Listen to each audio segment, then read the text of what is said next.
Hey everybody, Danny on everything. We are back. It's been a minute. My name is Danny Bedrosian. Glad to be back with you guys this month. With me as always is my producer Carl Cerny, coming to you directly from Moose Magnificat at Alcom Studios in Tallahassee, Florida. So glad to be back with you guys. Man, there's been a lot going on. Just got back from Japan about a week and a half ago with George Clinton and Parliament-Funkadelic. Our latest Japan tour. It's been a few years since we've been there. Got to play in Tokyo and Osaka and a festival somewhere else just a little bit outside of Tokyo. Played about 9 shows in about 9 or 10 days. Had a fantastic time. Have to give a shout out to my buddy Ed Piskor from Cartoonist Kayfabe, Eisner Award-winning comic book creator of X-Men Grand Design and Hip Hop Family Tree, Red Room, among others, WYSIWYG, other great stuff. Ed was able to come to one of the P-Funk shows at the Billboard Live in Tokyo. Got to have him come out as my guest, and we got to talk shop, talk comics. It was such a pleasure because his show, along with Jim Rugg, the Cartoonist Kayfabe, was one of my favorite shows, and they sent me a shout-out on their last show, so I'm sending them a shout-out right back to Cartoonist Kayfabe for all the love and support, and it was really great getting to meet you, Ed, and looking forward to coming on your show soon when P-Funk hits Pittsburgh in the coming months. And speaking of which, got to let you know of some dates. George Clinton and Parliament-Funkadelic are going back out on the road this summer. We got some spot dates in June and July, and then the tour, the full tour starts at the end of July. So these are just the cities. You can look up the venues as they come, but we're letting you know where we'll be. June 16th, Charleston, South Carolina, and June 17th in Oak Grove, Kentucky. July 14th in Detroit, and July 15th in Lawrenceburg, Indiana. And then the tour starts at the end of July, and I'm just going to rattle off these dates so you guys know what's going on. July 27th, Reno. July 28th, Napa, California. July 29th, Portland, Oregon. July 30th, Seattle. August 4th, Oklahoma City. August 5th, Irving, Texas. August 6th, Houston, Texas. August 8th, Atlanta, Georgia. August 9th, Raleigh, North Carolina. August 10th, Charlotte, North Carolina. August 12th, Richmond, Virginia. August 13th and 14th in D.C. August 15th in Baltimore. August 17th in Boston. August 18th in Port Chester, New York. August 19th in Montclair, New Jersey. August 20th in Mashantucket, Connecticut. August 22nd in Pittsburgh. August 24th in Cleveland, Ohio. August 25th in Indianapolis. August 26th in Louisville. And that's that tour for August. We also have September, October, and November dates. September 15th, Chicago. September 16th, Minneapolis. September 17th, Omaha, Nebraska. And then in October, on the 27th, we'll be back in Pennsylvania. On the 28th, in Westbury, New York. Then November 24th in LA and November 25th in Oakland. Kind of a lot to catch up on, a lot coming up. Also want to let you know about a couple other shows. We have a George Clinton art show at Mid-City Gallery in Los Angeles on July 7th.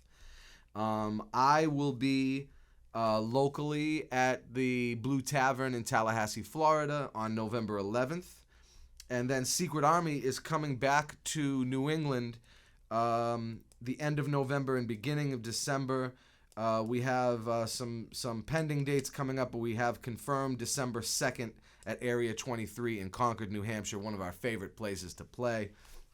And speaking of Secret Army, new live album, Lost Froth 2, the second in the Lost Froth series, came out a few weeks ago, but only if you were in New England for the last Secret Army tour in April or in Japan for the last P-Funk Japanese tour at the end of May. So if you weren't at those shows, it is now officially available for everybody, and it's $25 US or $40 international to my PayPal at info@DannyBedrosian.com, Cash App at $Daniel Bedrosian, or Venmo at at Daniel Bedrosian. $25 or $40 international for this.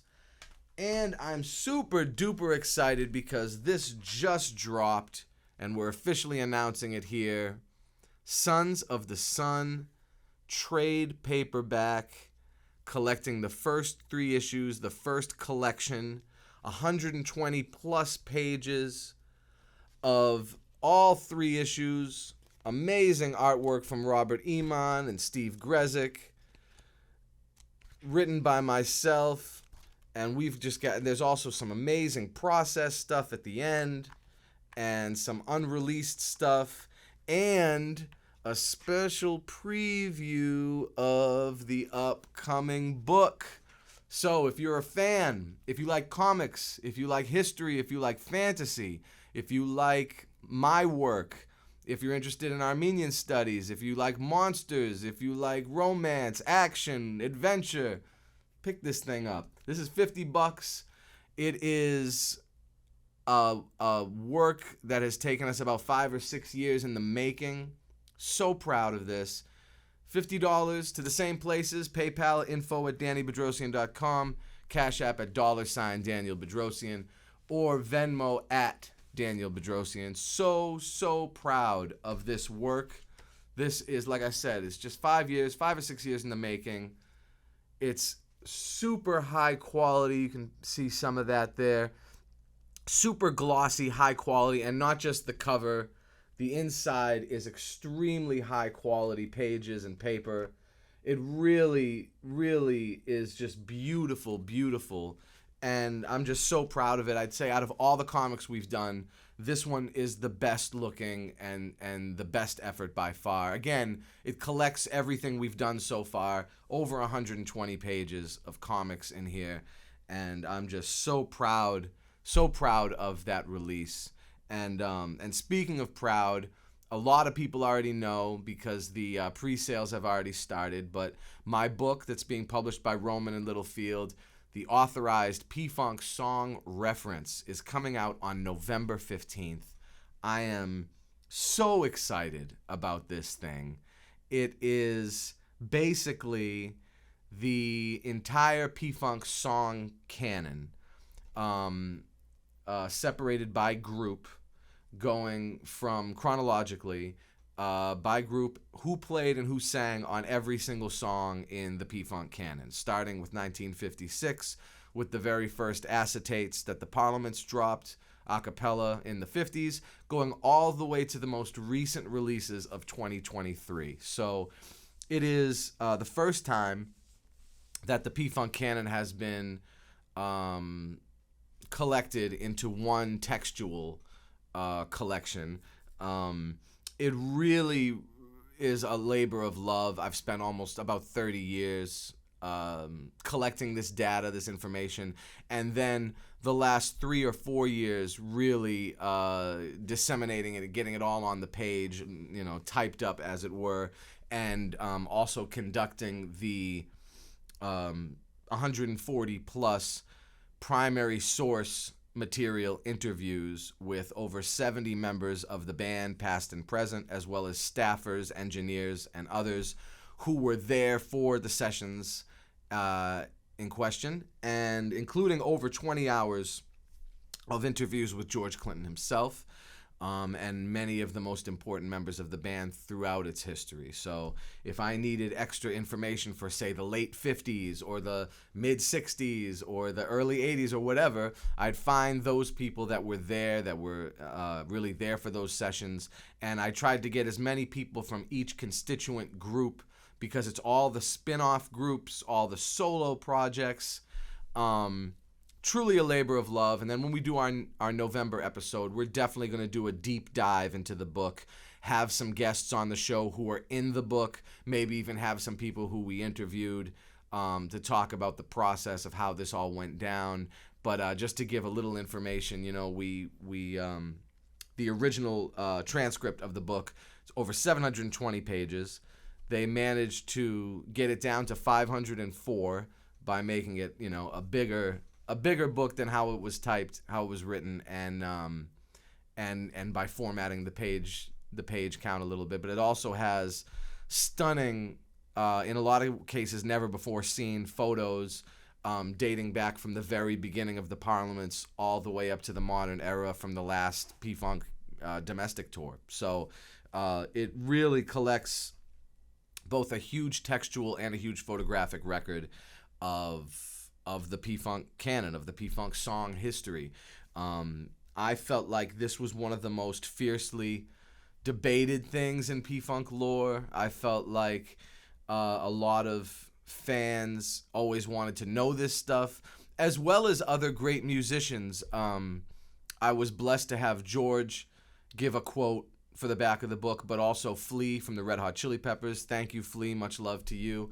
And to John Frusciante from the Red Hot Chili Peppers. Much love to you too, sir, for checking out the book and helping provide a quote as well. So really excited about all the support that it's getting. And I've just been doing, a deep dive into press releases, into sending out this information as per request by my publishers to all the journalistic entities that I have worked with in my 30-plus year career as a professional keyboard player, as a professional musician, as an artist, and now as a writer, author, if you will, trying to get the word out. So anybody who's watching this show as well, if you have a podcast, a blog talk show, a radio show, a magazine, a newspaper, or a journalistic entity online, feel free to hit us up. You can hit me up at bossbedros@gmail.com, and we can send you a press release over. There are also digital galleys available for those who request them. And just trying to get the word out as much as possible. From October to December, I am envisioning and have already started working out some promotional touring to go along with the book in support of the Authorized P-Funk song reference, 1956 to 2023. We're going to be doing some college tours. We're going to be hitting a few universities. We're going to be hitting some bookstores, some brick and mortar stuff. We're going to be doing some more unorthodox type places. And we're going to be playing some clubs and things to promote the book. Of course, I'll be on the road a little bit with George Clinton at that time, of course, and we'll be doing stuff to promote the book in those places as well. But I'm also going to be taking Secret Army out and hopefully doing some P-Funk-centric performances to go along with the book as well. I have a few real special ideas in mind to go along with the promotion of said book. So a really exciting time. So much going on at once. Again, you can pre-order the book by going to Roman and Littlefield's page online, and you can just look it up. And I know it's also available for pre-order already on Amazon and Barnes & Noble and everywhere books are sold, essentially. So we're really, really excited about this. It's a huge endeavor. Like I said, it's something I've been collecting all my life. I remember being in college classes when I was supposed to be taking notes, and I was writing this stuff down for the book. So this is a lifetime labor of love and a huge interdependent work. Couldn't have been done without obviously the contributions historically that created the songs and the music that is textually represented in the book, but also just as importantly, it couldn't have been done without the hard work, dedication, and time of those interview subjects who allowed me to, bother them for hours on end in many cases about the minutia and inner workings of the songs at hand. And to give some idea of the scope, a lot of people know Parliament-Funkadelic, but they have their own ideas of what it is, what it represents. And all of those ideas are probably right. But in addition, just to give some scope and some idea, the longest running popular music band of all time, the longest running band with the band leader still alive, the largest discography of any production unit or group or series of groups that are interconnected of all time, by far. And probably the largest group in numbers of people and in numbers of songs and albums. So a huge, huge undertaking. to give some idea, it's somewhere around 600 or 700 releases total. I kind of lost count after a while. After about 500 something, I lost count and have added, I know, at least 100 or so since I stopped counting. And out of those 600 or 700 releases, 90% of them are albums. So out of those 600 or 700 releases, you're talking about 8 to 20 songs per release for the most part. And so you're dealing with thousands and thousands, if not tens of thousands of songs, and hundreds, if not thousands of contributors to said songs over a 68-year period. So this is not just a recent music history thing. This isn't just the 70s, which is like what, probably their height, their commercial height. And it's not just the past 30 years, the past 40 years, it's the past 68 years.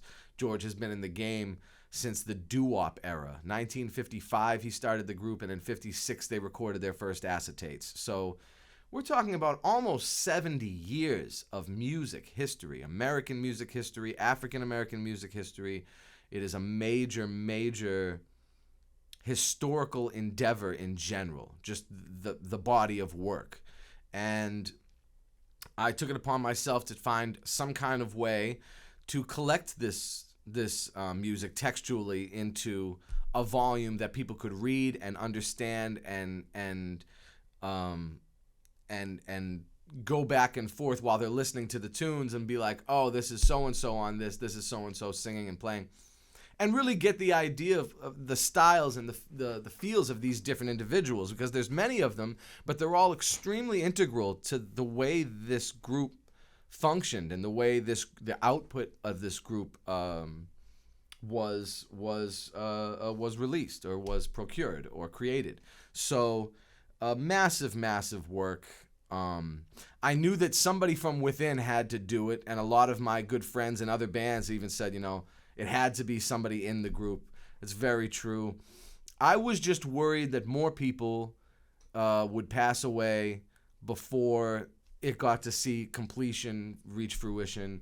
Many of the posthumous interviews that I did, not including the 140 interviews I mentioned, the aforementioned interviews, I did a bunch of interviews with several of the guys who had already passed on as well while they were still alive, and asked them really important questions about the details regarding specific tracks that I and many of the other fans had questions about that had been a little foggy in terms of details over in the past with liner notes and other things. So going directly to those sources, as an historian, as someone who studied history in school and graduated with a degree in history, I knew that primary source evidence was the most important means to legitimation in terms of this book and this work.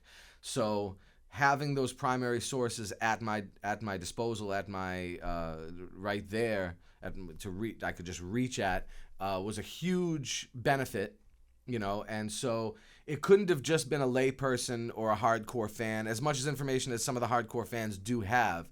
I knew it couldn't be somebody from outside of this doing it, because it would probably suffer from a lot of the same problems that forced me to kind of want to do this book in the first place, which is lack of legitimation, incorrect sources, incorrect information, misprinted liner notes, no information at all in some cases. And there's a lot of different reasons why the canon needs to be codified in this way. Like I said, a lot of times the liner notes didn't have all the info. They only provided who was on the whole album, not song by song, if you were lucky. And in other cases, it didn't provide that information at all. In other cases, information was added 20 years, 30 years later and was added wrongly. In a couple strange cases, even on purpose sometimes.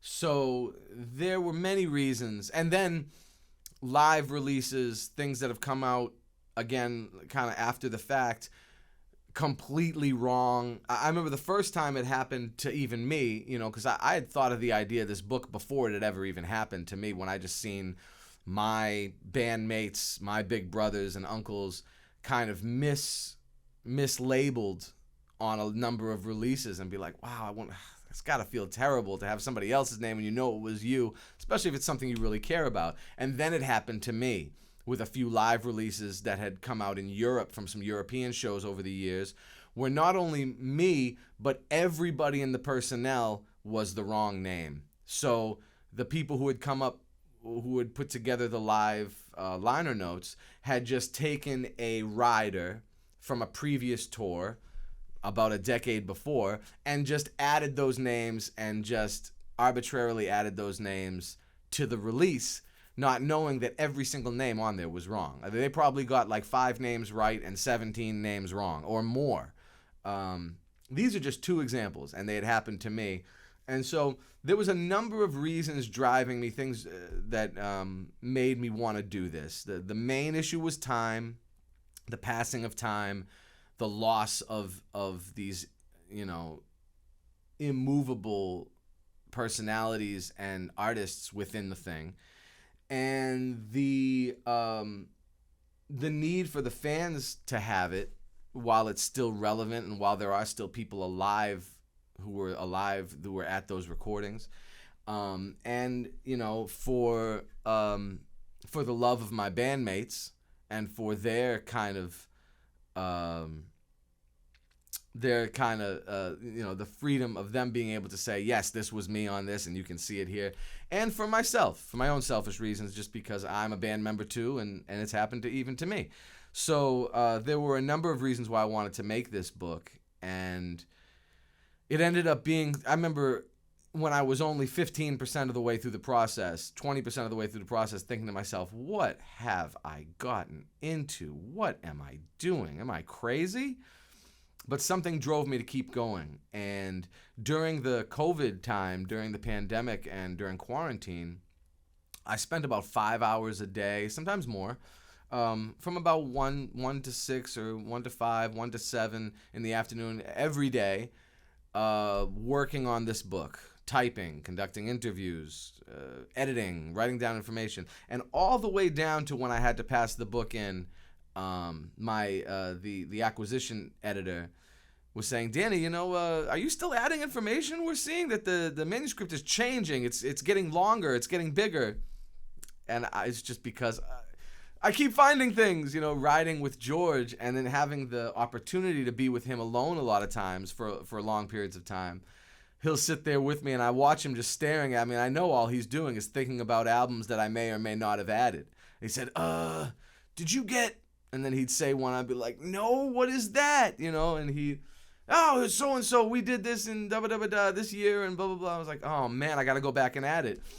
All the way down to even about a week ago, asking one of the people at the publishers if I can add 2 more, a television release and a live release to the book that I had forgotten about, that I felt were very important and that the fans would chastise me for leaving out.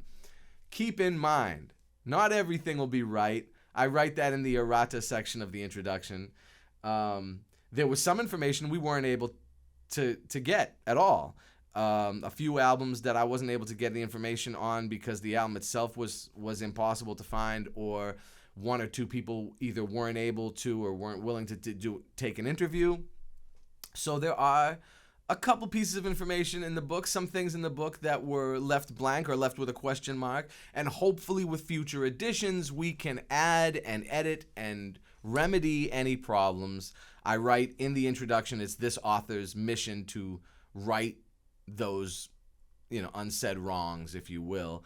It's guaranteed to happen. And I've already seen a couple albums, like even since adding the last couple, like a couple, not albums, but songs. Oh yeah, there's this thing.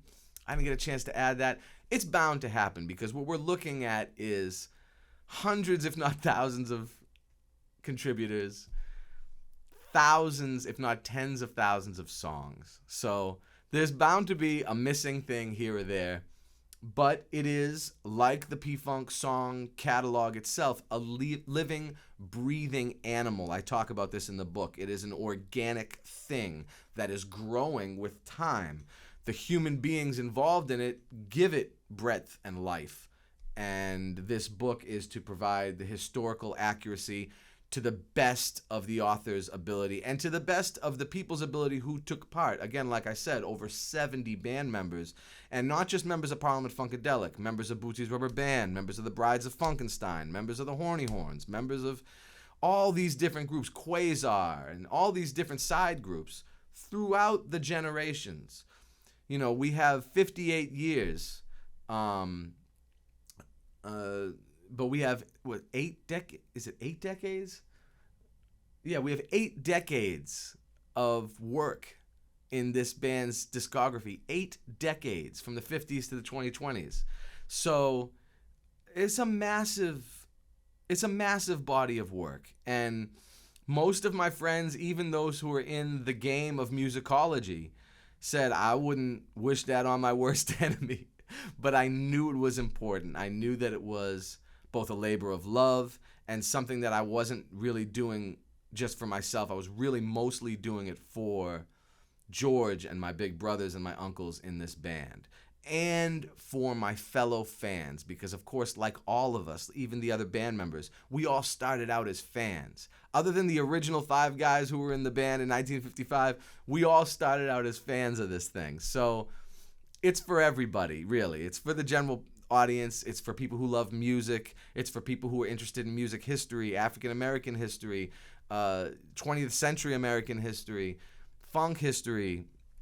So it really, and it crosses all genres, you know, to the point where there are also albums that I had to leave off because it was just such a deep dive, and I was like, well, you have to draw the line somewhere. And I even drew the line with many of my own productions that not only featured me but other members of P-Funk, because I wanted to be at least some kind of humble. I don't want to be like, oh, my stuff's in there or whatever and somebody else's isn't. I had to draw the line in a fair and balanced way. So there is stuff that could be added. Again, it probably would have made the book 1,000 pages instead of what the original transcript was, 720. And eventually I knew I had to draw the line somewhere.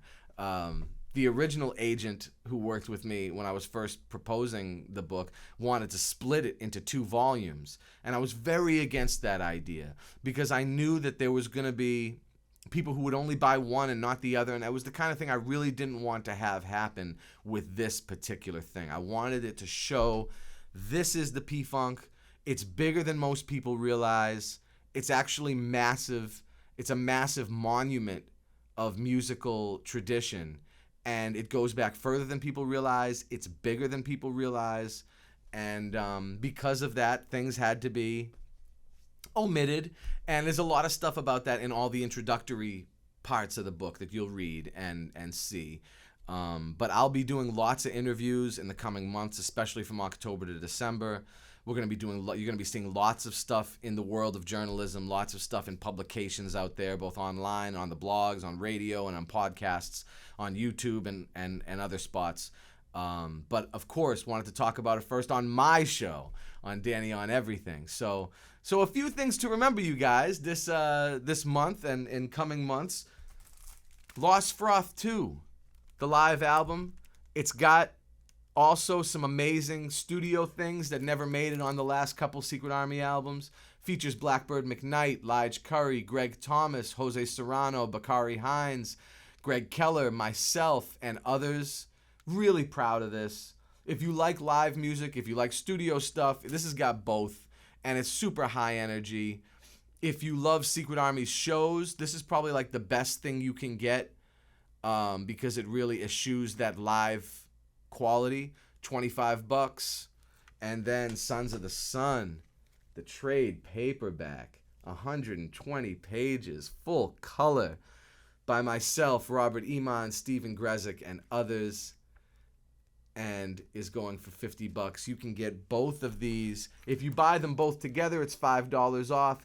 Every product I sell, you get a free gift with. So whatever you buy, free gift comes along. It could be another CD, a sticker, a poster, or something else.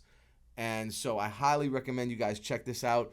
Supporting this stuff allows me to have the extra time to create things like the massive P-Funk song reference that I spent 3, 4, 5, 30, 35 years working on. So supporting my independent works, my CDs, my comics, and more allows me to create more of that stuff. And if you're a diehard P-Funk fan, there is a preview of the book in the back of this book. Again, keep that in mind. You want to check that out. The very first literary reference to the P-Funk song, authorized song reference, is in this Sons of the Sun trade paperback.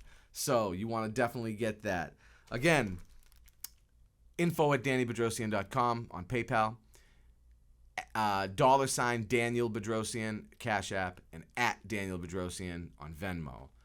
Please support this stuff. I'm so proud of these releases. It's some of my best work that I've really ever put out, and I'm extremely proud of it. And I wanted to come on the show today mostly just to talk about these new products, these new things that I got going. We're going to keep going with new stuff in the coming months, interviews, concerts. We have a lot of stuff in the works even for the rest of the year. And of course, we'll have stuff that also references the upcoming book. And we're going to be coming to you from live on the road. We're going to be coming to you from back here at Alcom at Moose Magnificat in Tallahassee.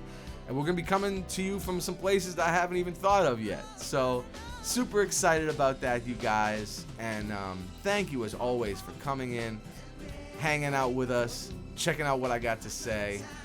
On behalf of myself and Carl Cerny, everybody at Moose Magnificat, you have been watching, listening to, experiencing Danny on everything. You go and tweet it like a bird. You go and tweet it like a bird in the sky.